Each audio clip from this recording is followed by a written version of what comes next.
Xullas, gap rosa ham ko'pda. Men bu narsadan xafa bo'lmadim. Rizq Allohdan-da. Bir kun oldin o'sha ayol bilan biz bo'shada o'tirganimizda o'sha proyekt haqida bu gapirgan edi. Lekin u aytgan edi u qizki, men bilmadim, что bu narsa sizga berilganini men bilmadim dedi. Ertasi kuni men ochilishga borganimda, anu ayol aytdiki, 6 millionga men blogerlarni gaplashgan edim dedi.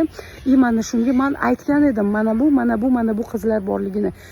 Keyin mayli o'lsin dedim, u ham aytgan. Men umuman pulga jahlim chiqayotgani yo'q.